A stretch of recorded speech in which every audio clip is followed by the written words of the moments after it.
guys, welcome back to Cooking Tamila YouTube channel. வாழ்த்துக்கள் நண்பர்களே.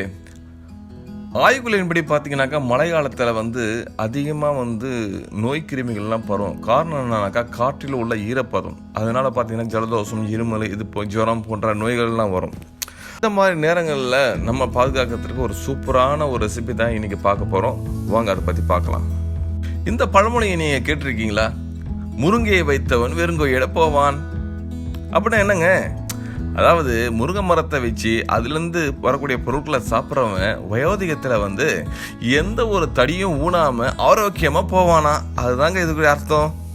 இன்றைக்கி நம்ம முருங்கைக்கீரை சூப்பு செய்கிறதுனால அதோடைய நன்மைகளை பற்றி பார்ப்போமா?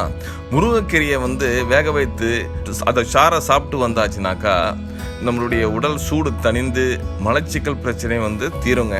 அதே போல் இந்த சூப்பை குடிச்சிட்டு வந்தீங்கன்னாக்கா நம்ம கை கால் வலி எல்லாம் போய் உடல் ஆரோக்கியமாக இருக்குங்க.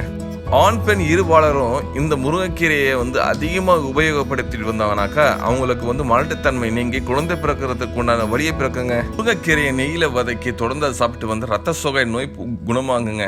முருங்கைக்கீரையை அடிக்கடி சாப்பிடுறவர்களுக்கு பற்கள் உறுதியாகும், வாய்ப்புணெல்லாம் குணமாகும். அதே போல் இதில் இரும்பு சக்தி அதிகமாக இருக்குது. அதனால் இந்த அனிமியா போன்ற இரத்த சோகை நோய் எல்லா நோயும் குணமாகக்கூடிய சக்தி இந்த முருங்கைக்கீரை இருக்குங்க.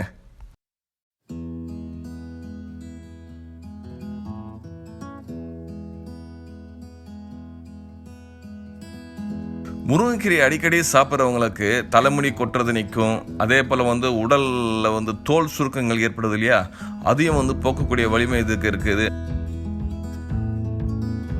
பெண்கள் அதிகமாக இந்த முருங்கைக்கீரையை சாப்பிட்டு வந்தாங்கனாக்கா அவங்களுக்கு தாய்ப்பால் அதிகமாக சுரக்கும். மேலும் இந்த முருங்கைக்கீரையில் பார்த்திங்கனாக்கா நோய் எதிர்ப்பு சக்தி அதிகமாக இருக்குங்க. அதனால் இது அடிக்கடி சாப்பிடுங்க. வாங்க முருங்கைக்கீரைக்கு தேவையான பொருட்கள் என்னென்னு பார்ப்போம். இப்போ முருங்கைக்கீரை தேவையான அளவு: சின்ன வெங்காயம் 5 பீஸ், மஞ்சள் தூள் 1/2 டீஸ்பூன், மிளகுத்தூள் 1 டீஸ்பூன், சீரகத்தூள் 1 டீஸ்பூன், உப்பு தேவையான அளவு, நல்லெண்ணெய் 25 மில்லி, தண்ணீர் தேவையான அளவு.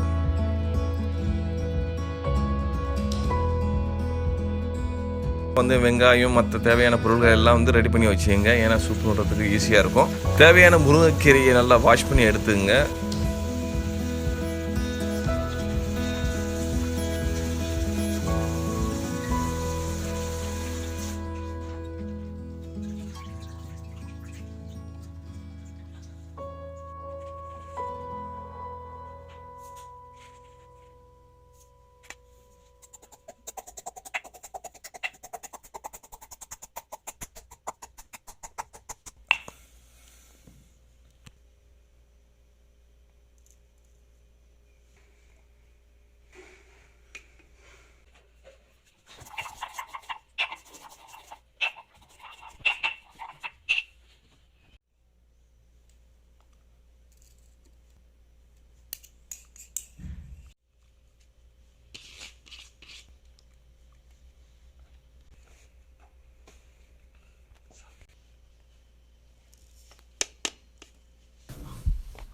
சூப்பு செய்வதற்கு ஒரு தேவையான ஒரு பாத்திரத்தை அடுப்பில் வச்சுக்கிட்டு சூடேற்றுங்க. சூடேறின பிறகு அந்த 25 மில்லி எண்ணெயை ஊற்றி அது காஞ்ச பிறகு இந்த வெங்காயம் கட் பண்ணி வச்சுருக்கோங்க பார்த்தீங்களா, அதை அதில் போட்டு வதக்குங்க.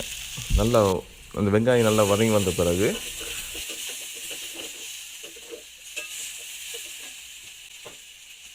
சீரகத்தூள் போட்டிருக்கோம். சீரகத்தூளை நுணுக்கி வச்சுருக்கீங்களா, அதை போட்டு நல்லா வதக்குங்க. சீரகத்தூள் போட்டு வதக்கிய பிறகு மஞ்சள் தூள் 1/2 டீஸ்பூன் போட்டிருக்கீங்களா, அதையும் போட்டு வதக்குங்க. வதக்கிய பிறகு ஒரு 750 மில்லி தண்ணீரை ஊற்றி கொதிக்க விடுங்க. தண்ணி நல்லா கொதிச்சு வந்த பிறகு அதில் மிளகுத்தூள் நுணுக்கிய மிளகுத்தூளை போட்டு நல்லா கலக்குங்க. அதுக்கப்புறமா உப்பு தேவையான அளவு உப்பையும் போட்டு கொதிக்க விடுங்க. இப்போ வாஷ் பண்ணி வச்சுருக்க முருங்கைக்கீரையை அதில் போட்டு வேக விடணும். இதில் ஒரு விஷயம் என்ன அப்படின்னாக்கா, முருங்கைக்கீரையை அதிகமாக வேக வைக்கக்கூடாதுங்க. அதான் ஒரு பழமொழி ஒன்று சொல்லுவாங்க, வெந்து கெட்டது முருங்கை, வேகாமல் கெட்டது அகத்தி அப்படின்னு சொல்லிட்டு. அதனால் முருங்கைக்கீரை அதிகமாக வேக விடாதீங்க, அதோடைய சக்தி எல்லாம் வெளியே போயிடும். அதே போல் வந்து திறந்து வச்சுக்கிட்டு இந்த கீரை பொருள்லாம் வந்து சமைக்காதீங்க, மூடி வச்சு தான் சமைக்கணும். இல்லைனாக்கா அதோடைய சத்துக்கள் எல்லாம் வெளியே போயிடும். ஒரு மூடியை போட்டு மூடி வைங்க. இப்போ நான் கொஞ்ச நேரத்தில் வந்து ஒரு கழித்து நீங்கள் வந்து எடுத்துடலாம். ஏற்கனவே தண்ணி நல்லா சூடாக இருக்கிறதுனால முருங்கைக்கீரை போட்ட உடனே சீக்கிரமாக அது வெந்துடும். இப்போ வந்து நீங்கள் உப்பு மிளகு இருக்குதான்னு கொஞ்சம் நீங்கள் செக் பண்ணி நீங்கள் தேவையான அளவு நீங்கள் சேர்த்துக்கலாம். திருப்பி ஒரு தடவை தேவையான அளவு உப்பு போட்டுட்டு மூடி வைங்க.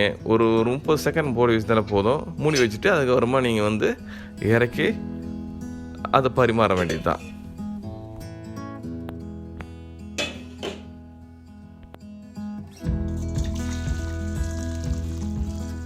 அவ்வளோதாங்க, ஒரு சிம்பிளுங்க. இந்த ரெசிபி வந்து ரொம்ப சிம்பிளானது. இந்த மழை காலத்தில் ரொம்ப ரொம்ப யூஸ்ஃபுல்லாக இருக்கும். குழந்தைகள் முதல் கொண்டு எல்லாரும் பருகக்கூடிய ஒரு சிறந்த சூப் வந்து பார்த்திங்கனாக்கா இந்த முருங்கைக்கீரை சூப்புங்க. இந்த முருங்கைக்கீரை சூப்பை சமைச்சு சாப்பிட்டுட்டு உடல் ஆரோக்கியமாக இருங்க. இது உங்களுக்கு உங்களுடைய ஃப்ரெண்ட்ஸுக்கும் ஷேர் பண்ணுங்கள். ஓகேங்க, பாய்.